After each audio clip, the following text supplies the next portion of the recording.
So,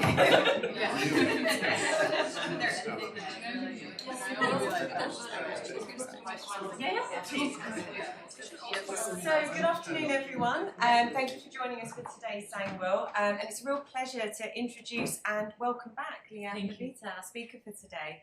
Liat did her PhD in the department under the supervision of Trevor Robbins and Jeff Daly, before taking up postdoctoral positions in the US, going to Emory, Columbia, and Cornell.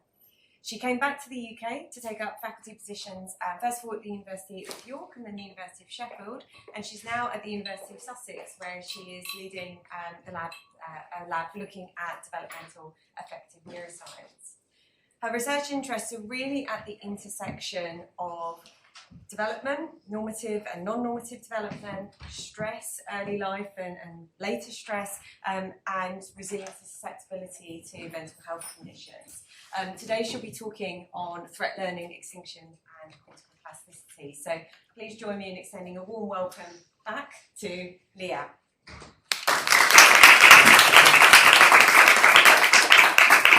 Thank you, Amy, for that very kind introduction, and it's just a delight to be back here and tell you a little bit about the work that we've been doing in the lab about threat responsivity during the adolescent period.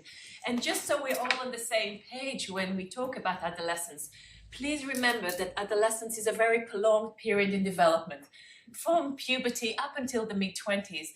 And we're just so fortunate to know that in terms of the beautiful brain imaging work that has looked at how long maturation actually occurs during this period of time. And I also want to try and dispel some myths about adolescents. They are not psychopaths, they are not risk takers that are out of control. It's actually an age of opportunity. Your brain is optimal for the way you need to be at this developmental period. You need to move away from the nest. You need to take positive risks. But that neurobiology can possibly also confer vulnerability at the same time. So while it's a time for establishing lifelong health, and I don't make a division between physical and mental health, so apologies when this dualism will creep up in my talks a little bit, but there is a vulnerability in this age to develop disorders of mental health.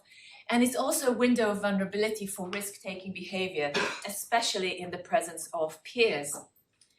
And I'm incredibly interested in responses to salient stimuli during the adolescent period. And as Amy mentioned, I started my career working with Lister hooded rats, who I still adore. And we know quite a lot about the adolescent phenotype. And I wanted to investigate that further in terms of how they respond to positive and negative stimuli. So there is a lot of work, both in rodents and humans, that show reward centricity. So for conditioned and non-conditioned rewarding cue, you see hyper-responsive responding to those. But at the same time, there's also rich literature showing attenuated aversion.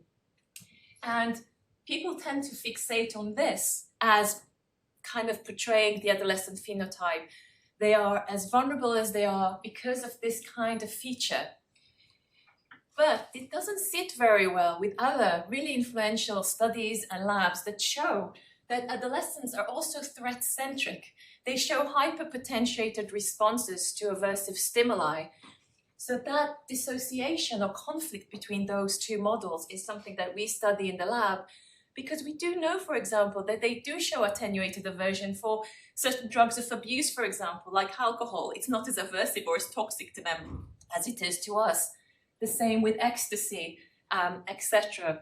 So I wanted to evaluate this in the human model a little bit more in order to expand neurobiological models of adolescence. Because the prevailing view, and this review was published a few years after we started working on this, is that the seminal work by Spear and colleagues has argued that we can explain the adolescent phenotype by this potentiated rewards responsivity and attenuated aversion. And I wanted to see if that was indeed the case. And so we did this by using associative learning paradigm and really using translational models in our work in order to assess that, both through classical and instrumental conditioning. And really key in this work were my two PhD students at the time, Dr. Sam Linton and Dr. Philippa Housley. And I'll share snippets of this work with you today. So the first thing that I wanted to examine in the human brain rather than the rodent brain, how do they actually respond to danger signals? Is it, as Spear would suggest, that they actually can't avoid harm or don't learn that association as well? And is it the case that they take more risks because they can't avoid harm? So what did we do?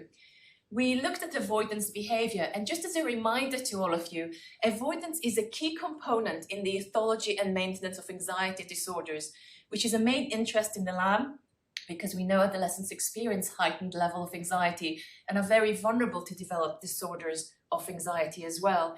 And just to remind you what avoidance behaviors are, there is a warning signal that can predict the onset of something threatening that you don't like, but you have a choice.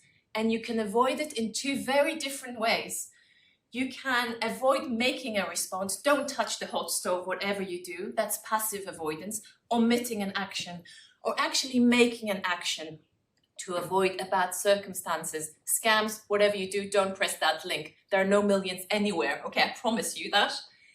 And hand washing, really important adaptive behavior. You're making an action to avoid illness, but you can see how these behaviors can become highly pathological, where now you have excessive hand washing and can potentially develop pathological OCD-like disorder. And this is just an example of a real failure in passive avoidance in this child, just as an example. So we wanted to replicate rodent models of passive and active avoidance in the adolescent study. And so I designed a very simple experiment, and I tried to use stimuli that will be a little bit more exciting for my teens in the study. So we had Mr. Man that was always followed by an aversive sound, but you could do something to avoid it. If you button pressed, you wouldn't hear it. And they learned this very, very quickly. And in the passive avoidance condition, they actually need to omit a response. Whatever they do, they mustn't press the button. If they do, they will hear the sound.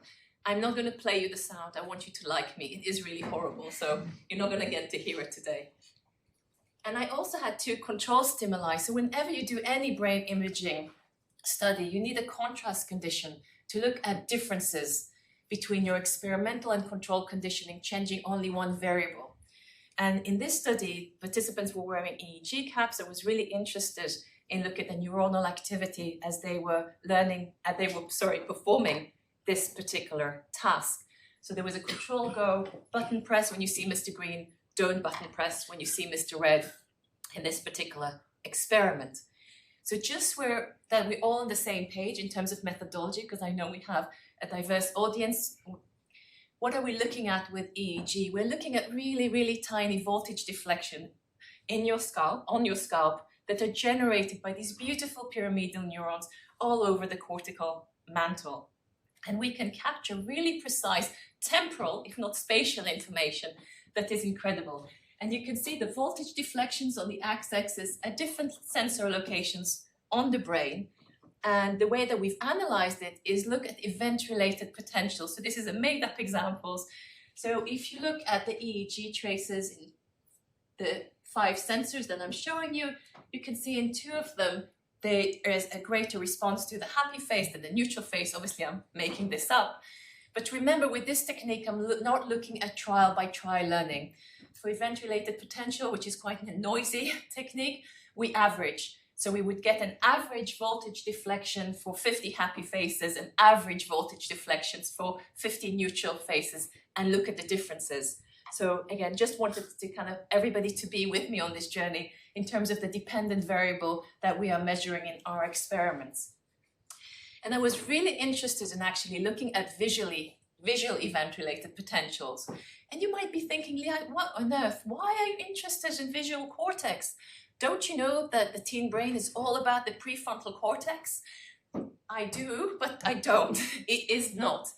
So even though the occipital cortex is structurally mature very early on in childhood, it's never going to function in the same way in different developmental period by the virtue that other brain regions are functioning differentially, are in a different maturational stages. So I was very interested in visual related potentials because it tied very well with my previous electrophysiological work in the amygdala, and the amygdala sends direct and indirect connections to the visual cortex. And there's really nice body of work by others to show that these connections are important to enhance perception to sensory events of value. Value, in kind of my work, here I'm looking at signals of threat, right, for this particular study.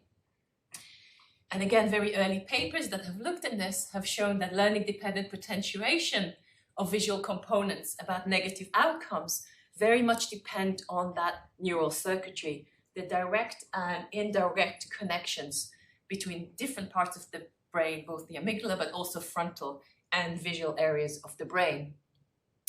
And I looked at a particular visual ERP of interest. So again, just to make sure we're all on the same page, I investigated this negative deflection called the N170. So some of you who may be versed in the EEG literature might know that as the face ERP. So if you show, you're looking at me, I'm a face. Hopefully I'm more than just a face. But my God, my N170 is firing like crazy. My fusiform gyrus, right, we are very sensitive to faces. And whenever you show someone faces, you see a really big amplitude in this particular voltage deflection. But the important thing about this particular ERP, that both emotional and non-emotional learning has shown to modulate the amplitude of this particular component in aversive conditioning studies, as well as novel object learning paradigms. So I had some clues that in an associative learning task, like my instrumental avoidance task, this particular component should be modulated. And the question is it going to be modulated differentially in teens versus adults? So the first thing you do with any developmental experiments, well, what about task performance? If I see differences in the brain level, at the neuronal level, it could just be task difficulty or performance differences, but actually behavioral performance was very equivalent between the two groups. There were no statistical differences. And I know I'm flying by some of these, so at question time we can go back and look at things in more detail. But here you can look at errors for different conditions. So I had my control go conditions and control no go, and the discriminative stimuli that I used. And again, very few errors and no age differences. And again, just kind of showing condition differences in reaction times. So remember, I only have reaction time data when they need to button press, when they see the bird to avoid listening the hard sound. And I have reaction time when they see the Mr. Green and they need to button press just because I said so. Actually, I couldn't believe when I started human work that humans will just do what I say. Rats will not move without a sugar pellet. And I just told them, press the button when you see it. And they did. I was delighted. It was much easier. And for the experimental condition, when they need to either emit or omit a button press, when they need, to make a button press to avoid the loud sound, actually they get slower. And that might not be that intuitive, but there was no age difference in this. Do you think, well, why on earth would they get slower? They know that every time they see this, they need to button press or something horrible is going to happen. They should be faster. Remember, I'm kind of looking at early acquisition, and there's a fear response there, right? First of all, they need to establish kind of a classical conditioning association between this cue and an aversive outcome. And they're slowing down because they're probably getting a little bit of a freezing response before they kind of think, gosh, I better press it before I hear the loud noise. I'm assuming if I actually prolonged the training, the reaction time would actually reduce. But the important thing is the difference between the control. So both in the teens and the adolescents, again, they got very, very fast equivalently. So I didn't see performance differences between the two groups. So I'm hoping you're on the edge of your seats and kind of thinking, well, what's actually happened in the brain, right? If Spear is right, we shouldn't really see much learning-dependent potentiation of the N170. And in fact, already we have some clues that this idea that there is attenuated aversion or lack of ability to learn, to avoid, because their behavioral performance was just as good as adults in this task. So you already have kind of a clue that probably the physiology, the neuronal activity will show something really interesting. So just to kind of put you in the space of what we're looking at, we're going to look at voltage deflections in the right and left hemisphere, where we see really large amplitudes of the N170. And we're going to look at adults first on the right hemisphere, around just about here in your brains, and P8. And the thing I want you to focus on is on these blue and purple lines. So these are kind of my Mr. Man and Mr. Bird. By the way, all the stimuli were counterbalanced in this study. And you could see the differentiation between the evoked response to the experimental stimuli to the control stimuli. So it was very exciting to see this learning-dependent potentiation in adults. In adolescence, we see it again. Now, don't freak out that the voltage deflections look very different.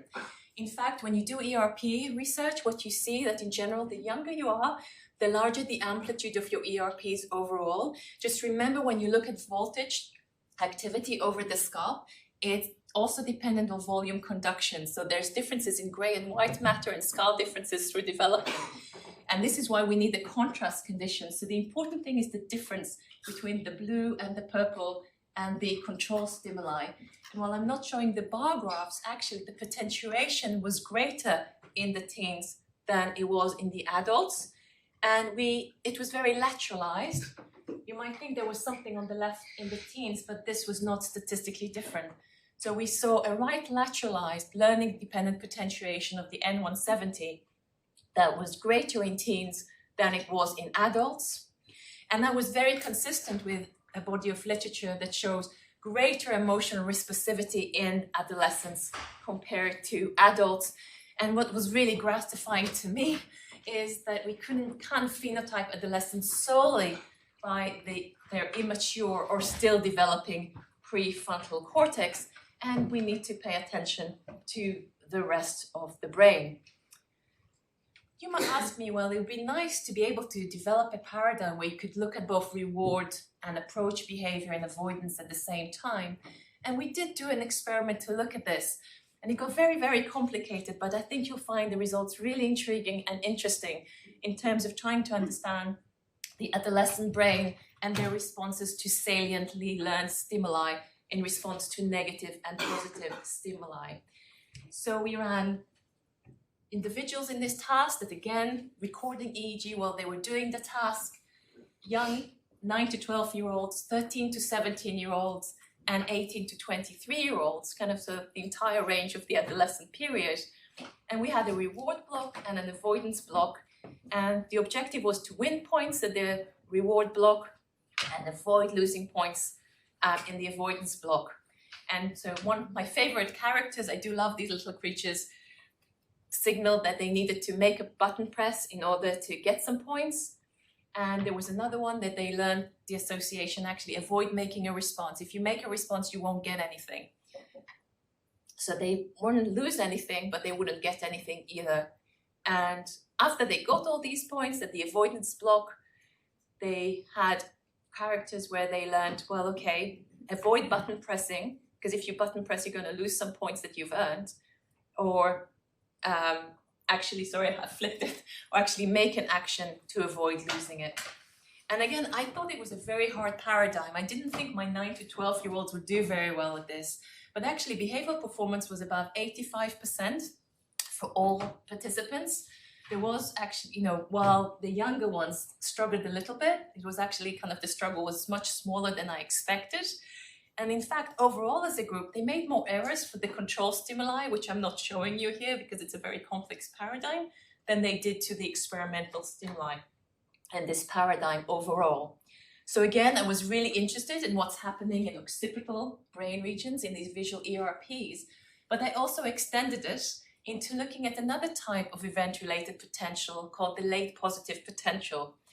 So just to kind of explain what that is and where we capture it, it happens a very long time neuronally from when you see the stimulus. So at 0, Mr. Bird comes up and you have a look at what happens in the brain.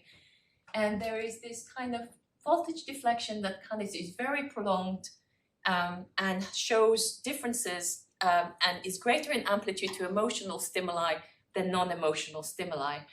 And the reason why I'm not so interested in this particular ERP, it's modulated by both top-down prefrontal cortical generators as well as bottom-up occipitotemporal generators as well.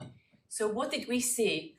So let me talk you through some of this because it's kind of very complex data. On the right-hand side, you can see the voltage deflection, and it's very hard to see kind of on the slide where the late positive potential is. But the green are the responses to the experimental stimuli. The gray is the control stimuli. So you can already see a dissociation, but of course it's very hard to make any conclusion of this by eye. And just again, for those that really love ERP and EEG research, which I absolutely adore, I had to put the voltage topographical maps in just to show you what we were doing when we were doing the subtractions between the discriminative stimuli and the control stimuli. So on the left, for example, we have the pre-adolescence, we have the active go condition and the control condition. And when you subtract them, you can see there is greater voltage deflection around the LPP for the active go, and that reduces throughout development in this particular example. And I'm very I know that I'm going through this very fast, but I thought it might be easier just to show this as a line graph in terms of what we are seeing. So let me just back up and slow down. I feel I'm starting to speak faster and faster and faster, so let me slow down a little bit and decode this a little bit. So on the x-axis, we have our different age groups tested. And then we've got different scores. So we can subtract the late positive potential for the active go conditions versus the control go and look at the difference. And what I think is really beautiful is that the younger you are, you see greater learning dependent potentiation in the younger adolescents. And actually it kind of diminishes and becomes non-significant from zero. There's a lot of variability in this data the older you are. And this was slightly odd because the idea is, especially at this age group, that they should be hyperpotentiated to kind of condition reward-like stimuli. And actually we saw that this potentiation was actually in the younger guys we tested, not the older teens. And here comes the problem with all this work and any effective neuroscience work. The value of your reward is going to change because of age. Points might be really salient for younger kids, not so much for older teens. My son, who's 5, will do anything for a sticker. These teens were not really that excited by earning points in my paradigm, but they didn't really like losing. And so when you look at the avoidance block, while there's still an age effect and the amount of potentiation overall reduces, we still see learning dependent potentiation to the discriminative cues that are either go or no go. Again, much higher in the younger group than in the older groups. And the interesting thing is kind of the top line, the lighter green, if you can see the lighter green here, is the avoidance no-go. So for that, they potentiated actually even more. And I don't know whether that was a harder condition. So it's harder to avoid making an action to something, especially during the teens or years, so kind of issues maybe with response inhibition that we're picking up. But really complex, exciting data set, but hard to interpret. And we're still working on this with subsequent experiments and paradigms to replicate and extend these sets of findings. So what can you take away from this kind of wild, very fast tour of some of the initial experiments we've done in the adolescent brain? With this particular paradigm, we found age-dependent differences in the degree of potentiation to reward and avoid type of danger signals. And here we need to think about age differences in the salience of the reinforcer used, but also other things that we need to think about in paradigms like this. And we work with developmental populations or clinical populations, it's the same. There could also be age differences in loss aversion as well. And the interesting thing is, remember I told you we didn't just look at the late positive potential. We also, again, looked at the N170 because my assumption is I should see, right? I should see learning potentiation there because I just did it, I saw that 2 years before in the previous experiment. We didn't see anything at all. And I'm wondering whether I changed something profoundly with the way that I designed this particular task. Because what I didn't show you, because the design is a bit complex, is that there was a fixation cross. The discriminative stimulus was on. In this case, it was Mr. Bird. The fixation cross stayed there for a second, which is a long time, to give people time to think about their response. So they had to make decision making. And now I was engaging a whole different brain network to do this task. And when it changed into yellow, they could make a choice. And if they didn't button press, they wouldn't win points. And in this example, if they button press, they would win 10 points. So again, maybe introducing a delay actually profoundly changed what networks were engaged and potentiated during the task. Something else we are currently testing in the lab. So I'm sure you're all at the edge of your seats to know what we did next. I went back to my first love, don't tell my husband. So we went back to Pavlovian aversive conditioning. And I swore, sorry, Trevor, once I graduate, I will never do fear conditioning again. And look at me now. I just find it a fascinating technique, and one that has been so informative to us as behavioral neuroscientists in understanding emotional processing in the brain. And just remember what an amazing translational model it is also for studying anxiety. So Pavlovian fear conditioning and extinction has really been the prevailing human and animal model to study the neural circuitry involved in anxiety disorders. And as a reminder, during acquisition, we pair a previously neutral stimulus with an aversive event, here a foot chop for this mouse. And in extinction, we expose that conditioned stimulus that now can induce fear over and over again without the aversive US, and you extinguish your conditioned fear response to it. And there has a prevailing idea in the developmental literature, in the science community at large, that one of the reasons that adolescents are very vulnerable to experience anxiety and anxiety disorders, which are very high during the adolescent period and are really profoundly significant in terms of implications to subsequent psychopathology, lack of attainment in adulthood. So it's a huge issue that needs addressing, is that they show retarded extinction. So when adolescents form an association, even though they might be exposed many times, not averse, no consequences, no aversive consequences, no aversive consequences, they are still responding to that event as if it was still predictive of an aversive outcome. So that really is the prevailing idea still actually in developmental literature. But in this particular experiment, I kind of left instrumental conditioning behind because I thought, wow, that's really complex. Let's kind of first of all understand the adolescent brain in the kind of classical conditioning in neural circuitry that we could really hone in and understand and know about. So we first did a systematic review, and as you know, you start with thousands of papers and then end up with 2. And I was pleased we ended up with 65 studies that used adolescence and fear conditioning and extinction. But fantastic. I am going to know the answer to my question. Do adolescents show retarded extinction? But no. Only 7 of those 65 actually had an adult comparison group. Now, whenever you do a developmental study, you have to have a developmentally older or younger comparison group. Otherwise, you have no idea what's happening during this period. And the other issue with all of this was the heterogeneity in the type of measures and the type of paradigms you used. And so the story now became very, very unclear. Very small number of studies, but age differences in acquisition could also result in retarded extinction. If you learn the association stronger at the beginning, if the US is more aversive to you as a teen than it is for an adult, it's going to take you longer to extinguish that conditioned fear response. And people were not looking at what was happening in acquisition, so you couldn't really tell. I mentioned the small number of studies, but the other thing, which I'm actually guilty of, if anybody's noticed my age ranges in my, my first studies into the forays of developmental human neuroscience, is putting kind of younger teens with older teens. It's a disaster. A 17-year-old is not a 13-year-old. They are profoundly different on every measure you would like to make. And therefore, again, that also kind of made it a big issue to try and understand what those 7 studies that did have an adult comparison group actually showed. And most of them actually, if not all of them, if I remember correctly, didn't actually measure the responsivity to the US.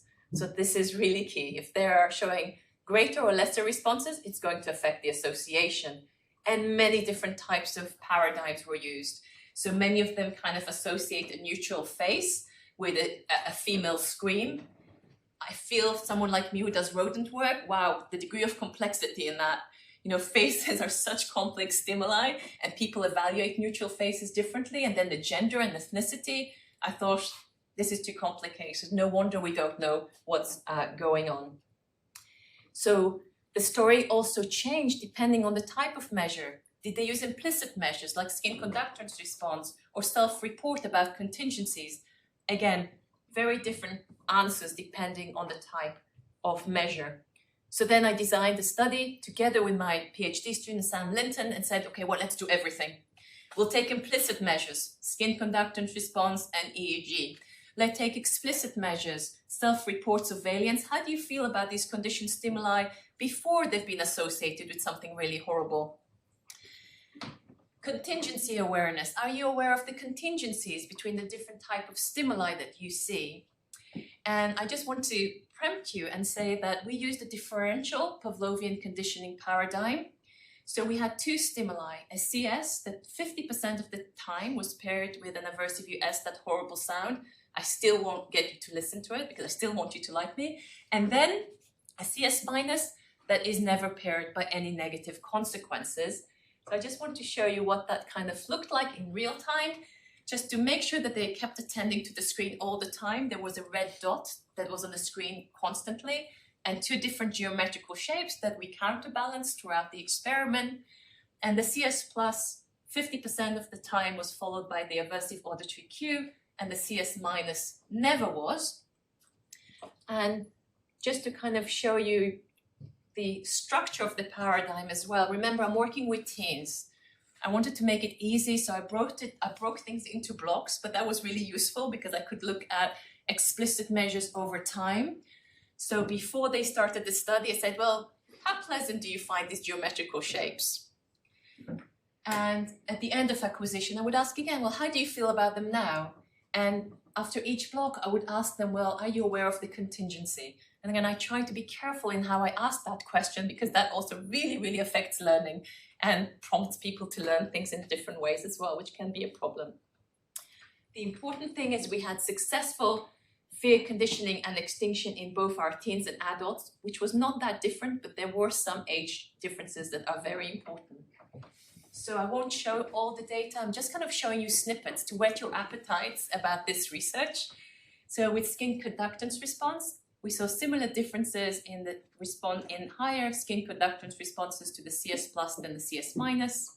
Remember that your sweat glands are innervated by the sympathetic nervous system. So if something's more arousing, you're going to get a greater skin conductance response, kind of a sweat gland activity. And the EEG data I will show you in a minute. And the interesting thing about contingency awareness at extinction, when nothing is paired, they learn very quickly. Both teens and adults, kind of within 1 to 2 trials, that's it, they've got it. But interestingly, in acquisition, teens were slower to learn the dissociation. And that's really important. So you may know or be aware that in people with anxiety disorders, don't dissociate between the CS minus and the CS plus as well. They find the CS minus actually potentially aversive and dangerous in the same context. And it took the teens a little bit more. So in the first block, they said that the CS minus was sometimes followed by the US. It wasn't. So just something to keep in mind that I found really interesting. And we are working on this now. And the set of findings that I really love, and I want to show you kind of in a figure, in a bar graph, is the changes in valence. Remember I showed them the geometrical shapes and I kind of asked them, how pleasant do you think they are? So I'm going to show you the change scores from pre-acquisition, after acquisition, and to see if there were any age effects in valence ratings. So post-acquisition, similarly for teens and adults, they found them less pleasant, much less pleasant, and that would be predicted, right? This thing is followed by a really aversive noise. You're not going to like it very much. And the important thing here, there wasn't an age difference. And the CS minus, they liked much more after acquisition. And it seems there might be an age difference there, that actually the adults liked it more, but it didn't really reach significance. But I think there is something there. And this is an issue with all my studies to date, and this kind of grants I'm writing to kind of increase the sample size. I think that there's a lot of interesting variability that I'm kind of is making me mask important age differences in my work. And after extinction, it was really interesting as well. Now with the CS plus, and again, there's a suggestion of a potential age effect, but it wasn't significant.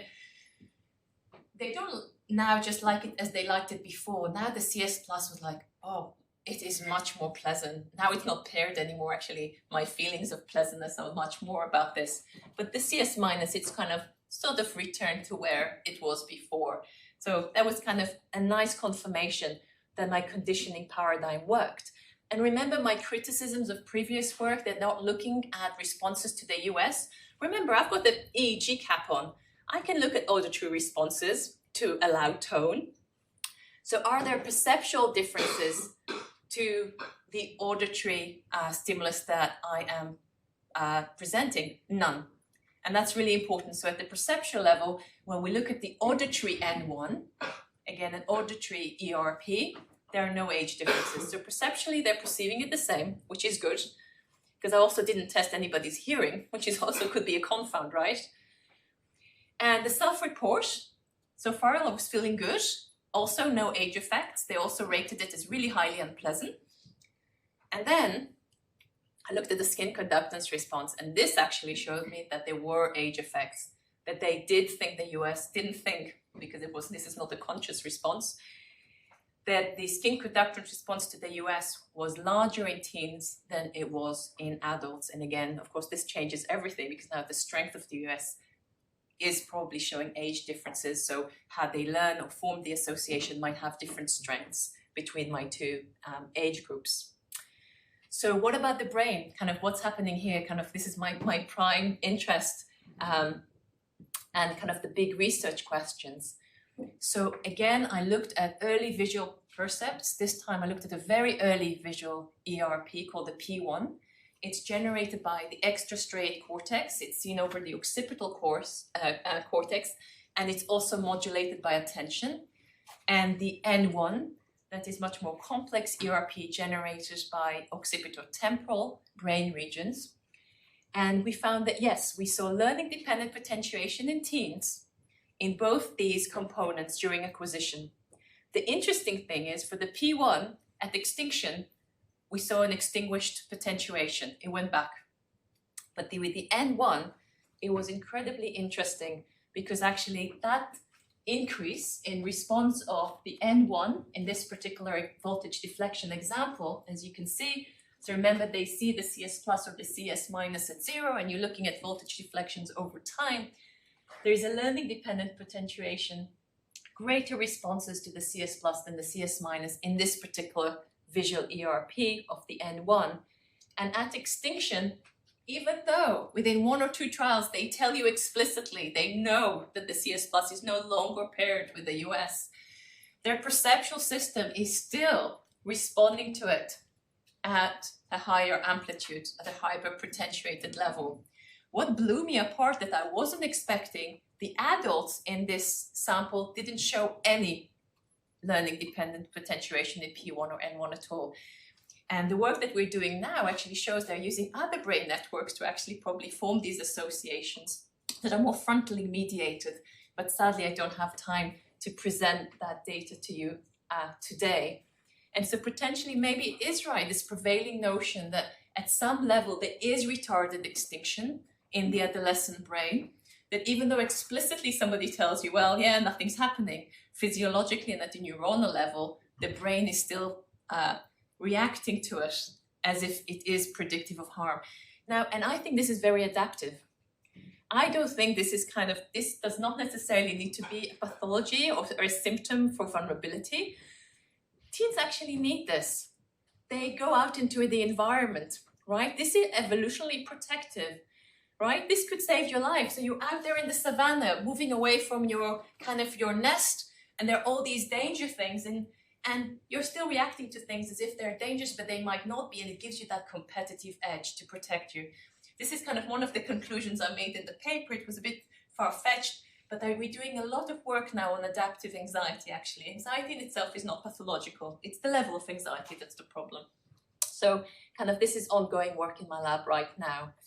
I'm still pondering why at the occipital regions we didn't see anything in our adults. We are seeing a lot frontally, so we're seeing changes in theta and other measures of prefrontal activity in adults, because other really seminal work done many years ago now showed changes between the CS plus and the CS minus in their studies in occipital visual regions.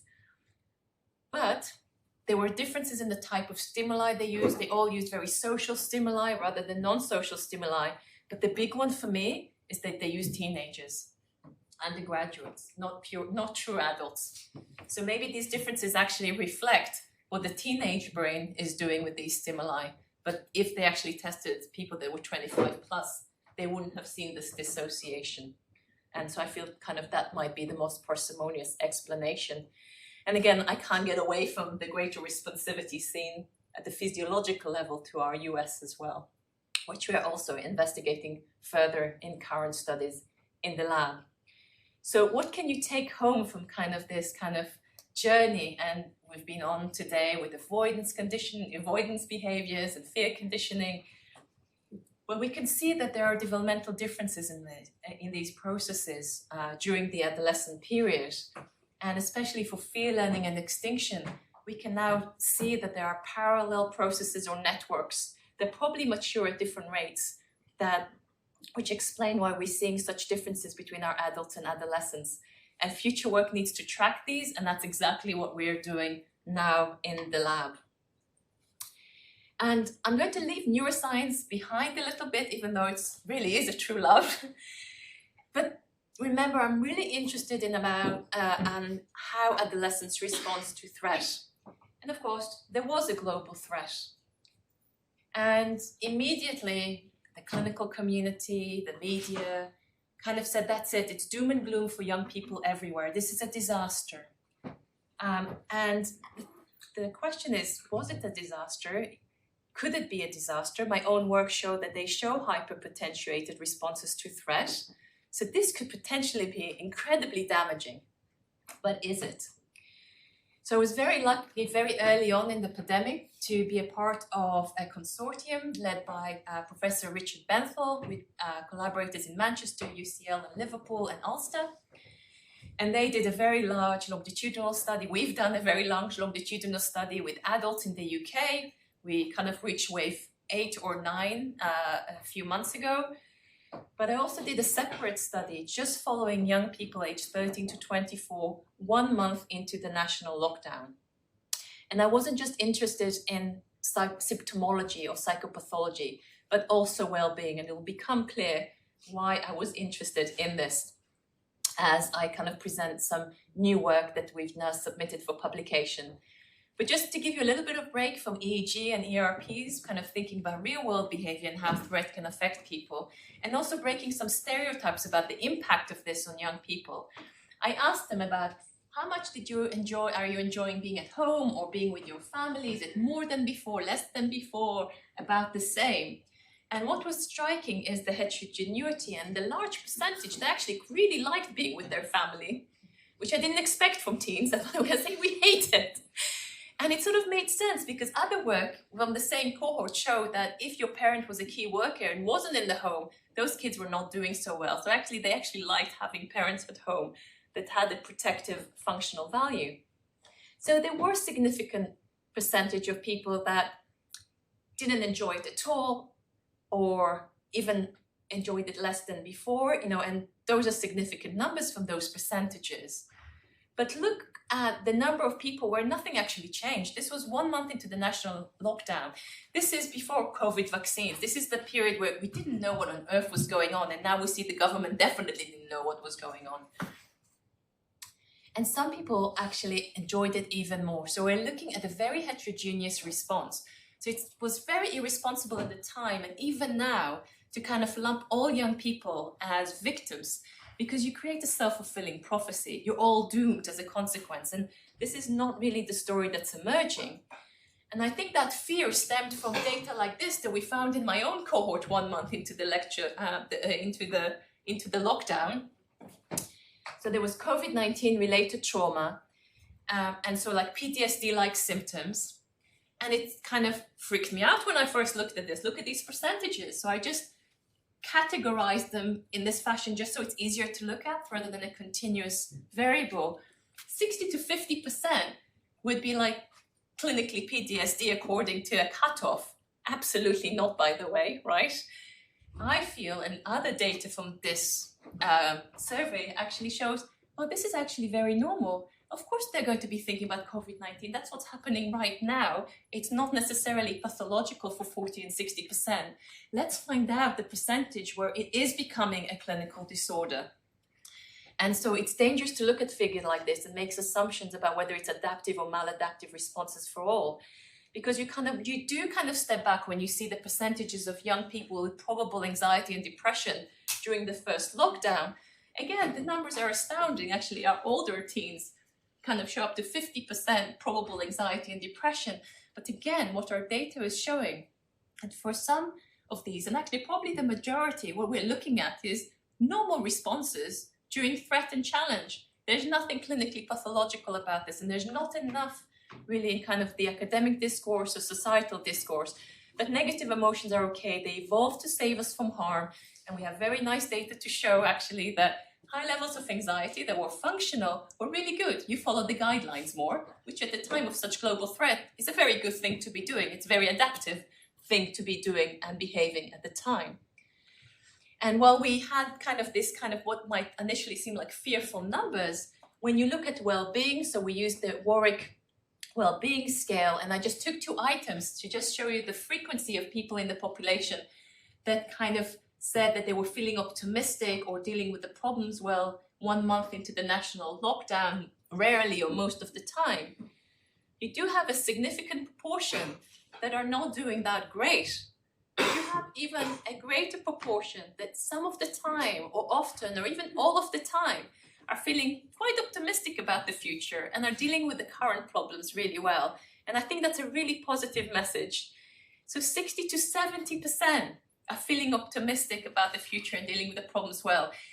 And so we need to remember this, but also not forget the 30% that are not doing well, right? I am not kind of trying to mask that or kind of minimize their issues, their suffering, their lived experience and potential consequences of that.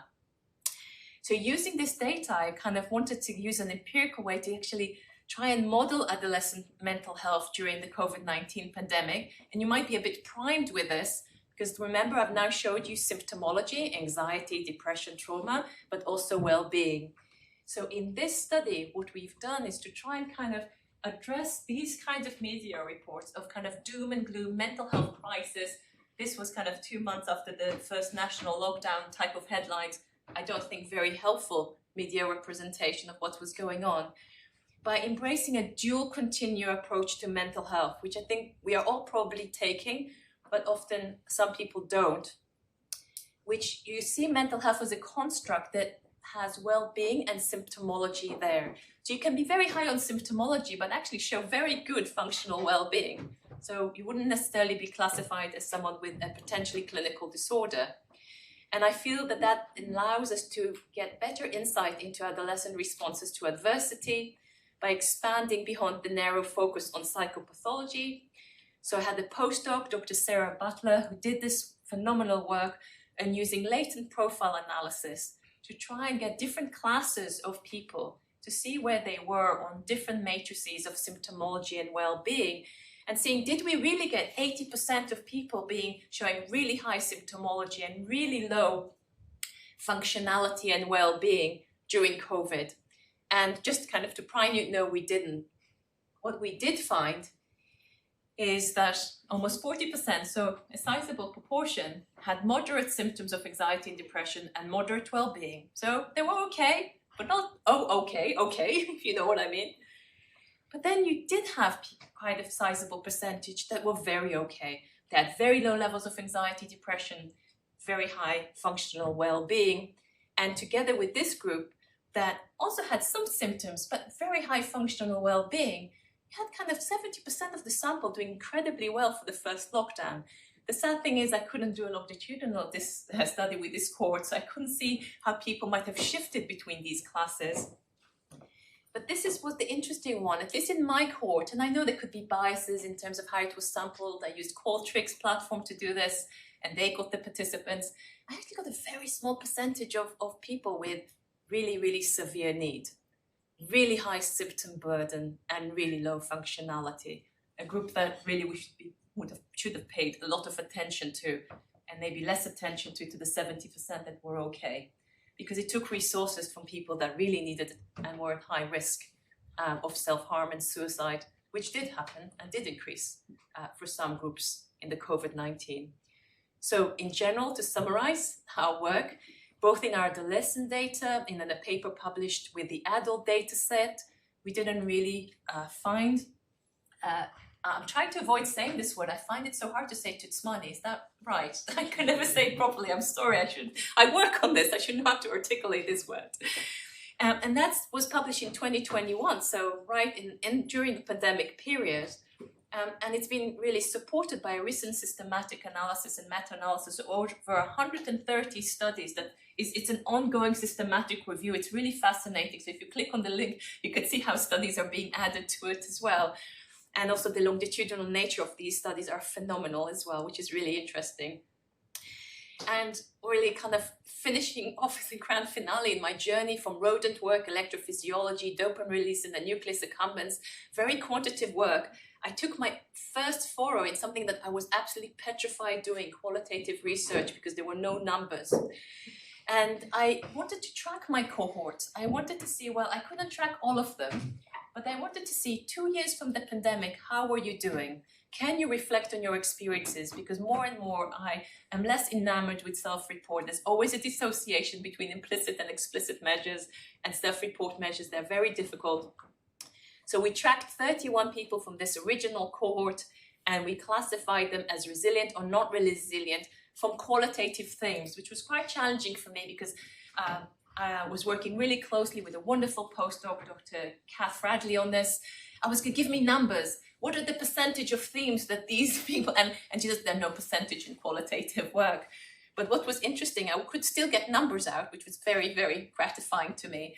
I could classify this 31, and I know these are very small numbers, but this is qualitative work, which is still getting to grips with, and either resilient or non-resilient, 1 month into the first lockdown, T1, and 2 years later.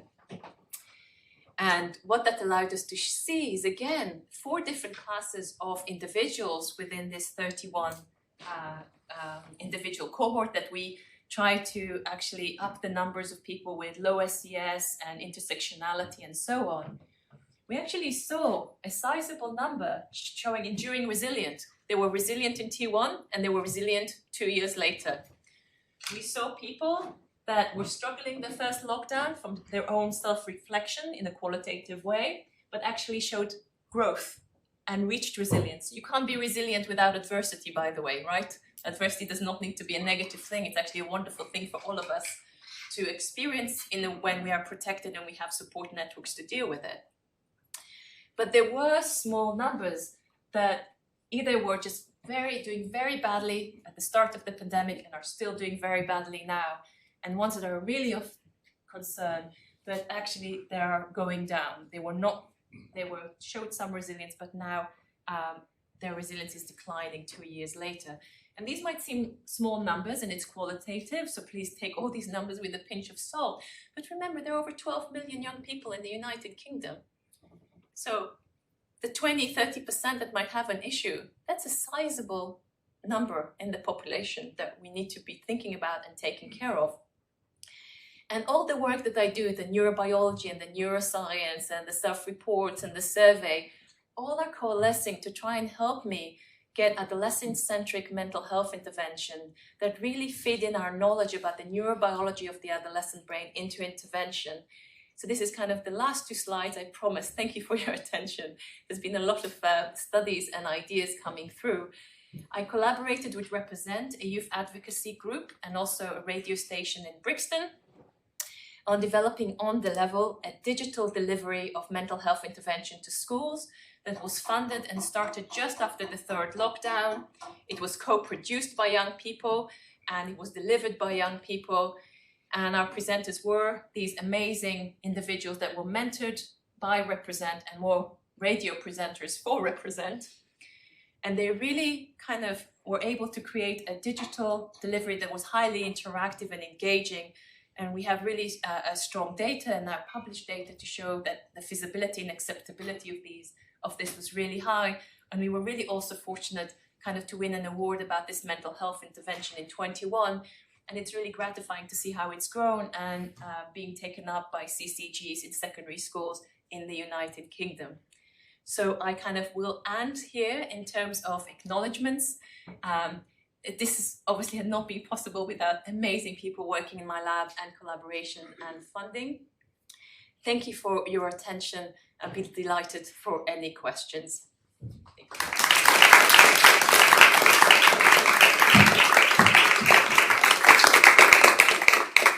Thank you, Liat, for that real tour de force of translational research spanning right from rodents to humans.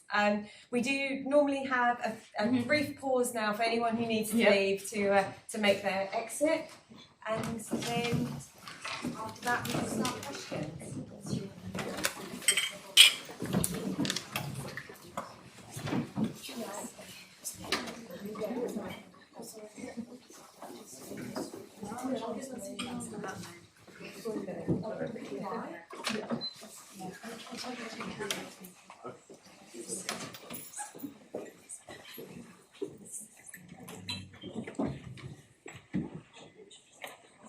Thank you for the hardcore. Any questions? And particularly like to encourage graduate students. Yes. So, Margarita. Hi. Well, congratulations first of all. Thank you very much. I was just thinking, you know, that 3% that you showed us in the yellow in the pie chart. Don't you think that that 3% of teenagers might be struggling even before the pandemic? But the thing is that, at least, I mean, I've seen it in Italy, in my home country, where mental health issues are still kind of a taboo, unfortunately. But it might be the case here as well, in a way. Yep. Just, you know, the pandemic gave them a sort of opportunity to speak out, basically, to tell that they were not feeling well, or to parents to see that their kids were not doing well at all. Whilst usually they were in school and parents just at work, so they couldn't see them actually. So yeah, this is just, you know, like a reflection. No, I totally agree. One of the problems with my data set, and they're actually amazing data sets from Cambridge labs and UCL labs, that were able to track young people that they looked at before the pandemic. And indeed, you see this kind of small cohort that were doing very badly before, and they're still doing very badly. But interestingly, you would think they would be doing worse, but they're kind of continuing on again that way, which is interesting. And also what we've noticed, especially with kind of people that are kind of struggling here, the 3%, is that for some of them, the pandemic, not all of them, the pandemic actually gave them something else to focus on, and for some of them, symptomology improved. Suddenly, kind of the other worries that they had were not so important, and the focus shifted. So the heterogeneity of this is really important to consider. Who was really impacted, both in a positive way or a negative way? You know, suddenly maybe if you do have a functional family, and we do have, you know, regressional analysis showing that family function and family friendships was really important in classifying you into what class you're going to be in. That if you were in a supportive family and suddenly your mom and dad see you and you don't go to school every day and you go, oh my God, there's a problem, and they are able to support you, that's incredibly positive. But sadly, for a lot of these individuals actually that were in this, they were the ones that actually had very dysfunctional families, very low SES, very low support, which was kind of a downward spiral. Yeah, thank you. You're welcome. I have a question. Great talk, by the way. Thank you. Really interesting stuff. This is about the fear conditioning study. Yeah. So, in the extinction, did you train them to the adults and the adolescents to similar levels of extinction, or was it like the same number of trials across both ages? Absolutely the same number of trials. They were not told it was going to be extinction, because then immediately, you know, people learn vicariously through observation, and you say it's not going to be paired, they will immediately learn that it's not paired explicitly. So no, it was exactly the same number of trials for both. Key worker children, you said that the children of key workers were unhappier, was it? Yeah. Were they going to school, or were they still at home? Because I think some of the key worker children were having to go into school, so I was wondering if that there was definitely conflict because it was such a heterogeneous population. With those that kind of had two parents away from home, were definitely going somewhere. There were no, you don't have a 14-year-old on by themselves at the home. So that also could have been kind of a big kind of negative thing. We ran a really interesting focus group with young people during the pandemic. And some of them really loved not going to school. They said school is such a stressful environment. I love being at home. Probably drove their parents crazy doing homeschooling, but they actually didn't like not having the stress. So yeah, we have that confound with the children of key workers, that some of them were in the home, some of them were still able to go to school, and they were still not doing that great. They were very worried about their parents. If you look at kind of how much there was a question in the survey, how much are you worried about your family or your parents? And those whose parents were key workers were just on the stratosphere of worry, and that was very justifiable. And just going back to the studies you talked about in the first half, did you take any measures of pubertal stage? Because obviously there is growing evidence that these structural changes in the brain are associated more with puberty than they are with age. Amazing point. Thank you for bringing it up. We did. We didn't do very much with this data, with this particular pieces of work, but we did take it. And then actually in work we're doing now, this is a key variable. So pubertal stage is a key one, often more so than chronological age. So that's an incredibly good question, but I don't have an answer for that just as yet.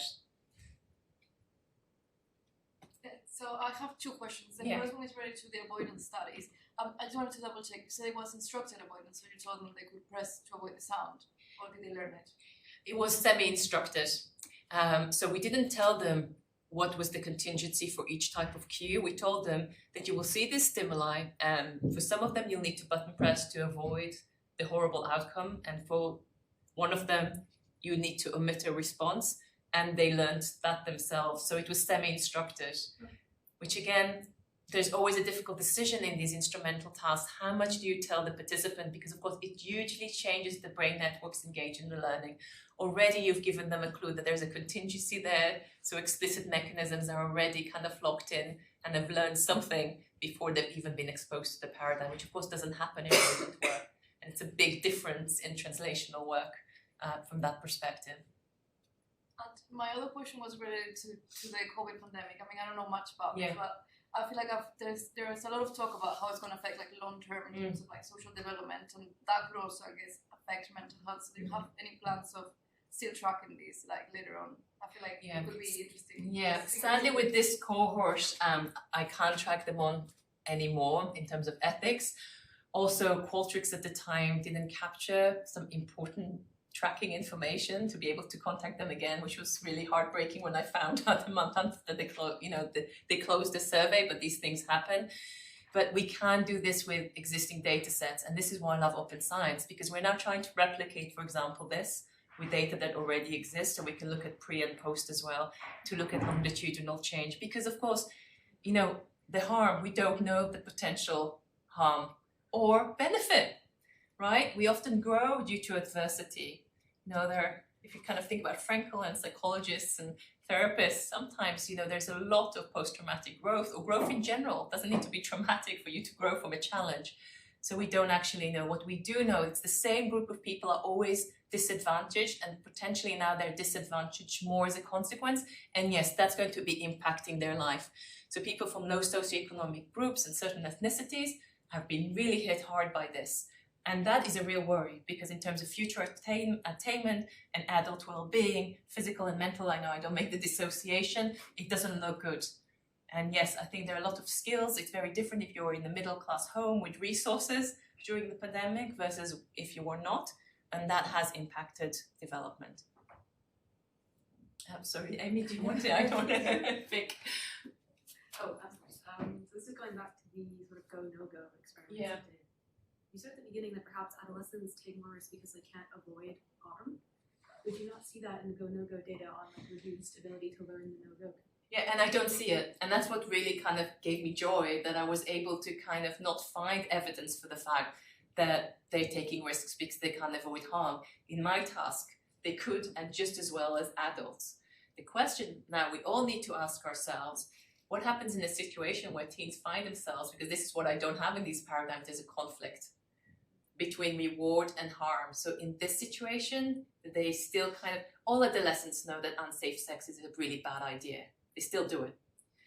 And other things as well. So yeah, when in those situations, which I haven't replicated well in any of my paradigms, and there's some kind of nice conflict paradigms in the adult literature that we should probably try and mirror in the developmental literature. When there's a conflict between reward and not doing harm, I think we might actually see developmental differences. And you said, I think in the second part of the presentation, that adolescents or younger people learn the same amount in general as adults, and like at the same rate. How? Because, or is it related to the other idea that younger people learn faster or are more sensitive?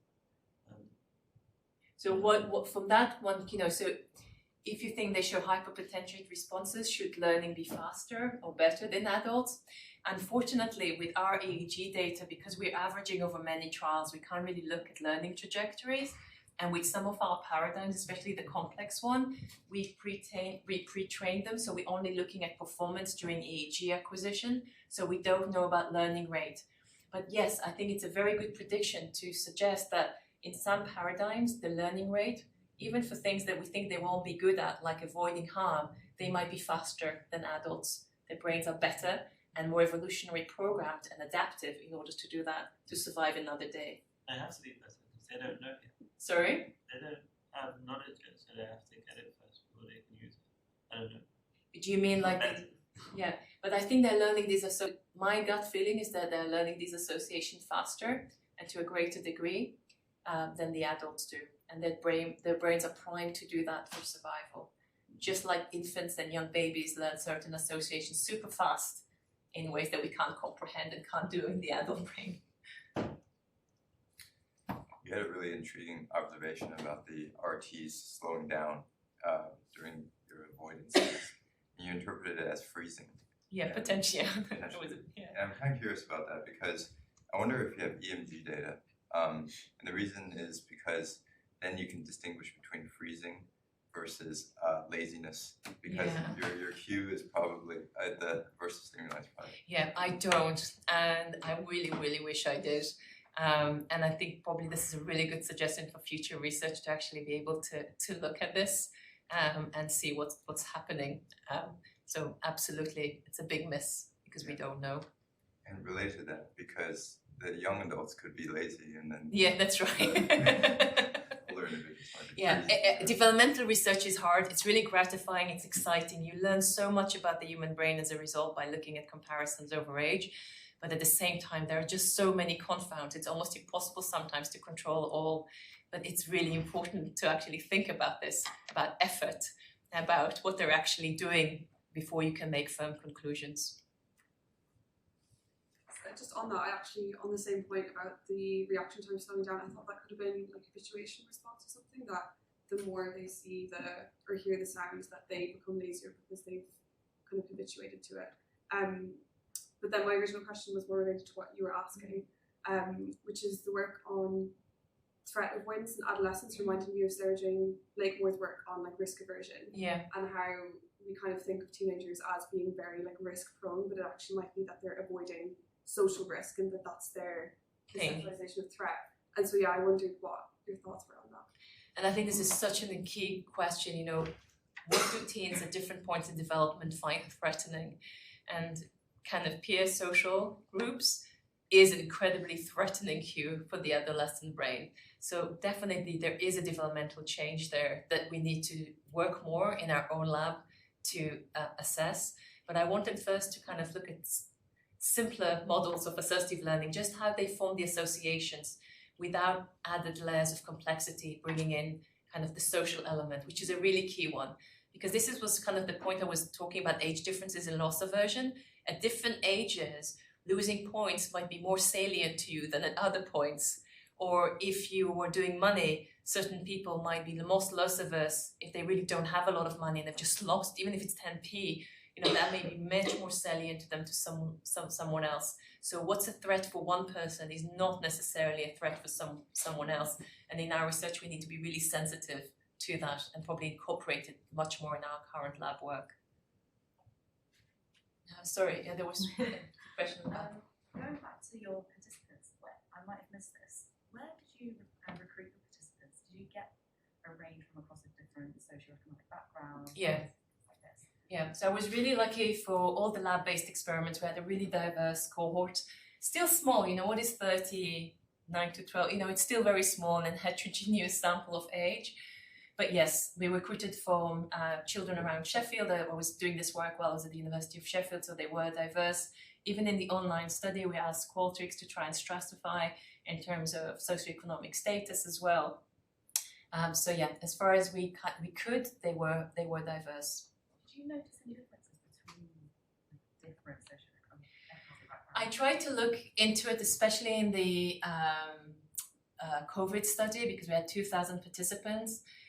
But I just really felt I still feel a lack of confidence, kind of saying, well, we noticed that participants from a mixed background were actually doing worse than other ethnicities because the sample was really small. So it's true that we saw it, but I'm not that confident in that set of findings.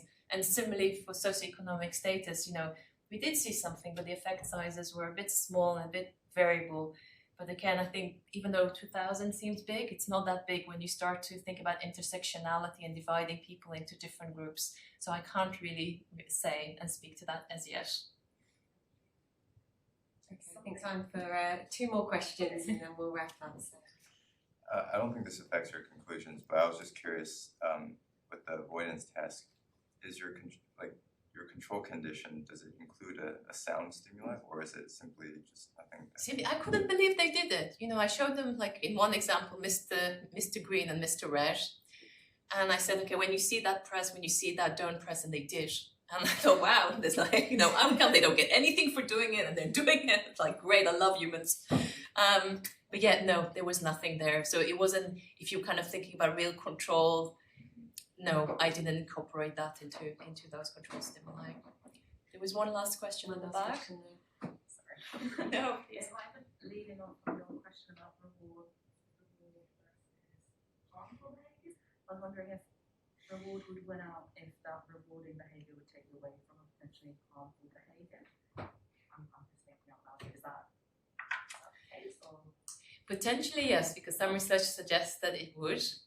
But for my own work at the moment, I don't have evidence to support that, at least from these basic classical instrumental conditioning paradigm. But the assumption would be that for some participants, yes, but not all. And in fact, the risk-taking literature, and I've done quite a number of risk-taking experiments in the lab, and they all just don't show anything. And really what's happening now, looking at recent literature about risk-taking, that most adolescents are not risk-takers. The same guys that very early on in childhood are out of control and show antisocial behavior and risk-taking tend to carry on in adolescence, but most are actually doing pretty normal stuff that you would do that is positive risk, not negative risk. And I also kind of changed my opinion about risk-taking since having a child who is determined to kill himself. And I'm kind of thinking, you're telling me that there's a lot of risk-taking in adolescence? Have you seen a 3-year-old? It's like, are you mad? They're just like, I'm just trying to make him stay alive until he reaches 10. Yeah, don't jump over that. Why are you doing that? That's real risk-taking. So the nature of risk-taking changes, and the type of risk-taking changes during development. I'm starting to think more and more that, is it really true that we're seeing this really heightened risk-taking in the adolescent period? Is it a type and a subgroup of individuals that we really need to worry about? And I think that's what the data is showing us. Great, thank you so much, and thank you all for the brilliant questions. Yes, absolutely. Thank you. Let's just say thank you one more time and we'll bring today to a close.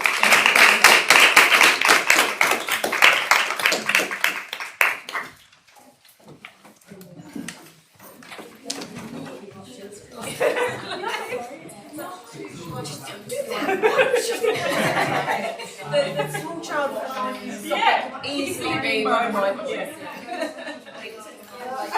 How have we lived survive this long?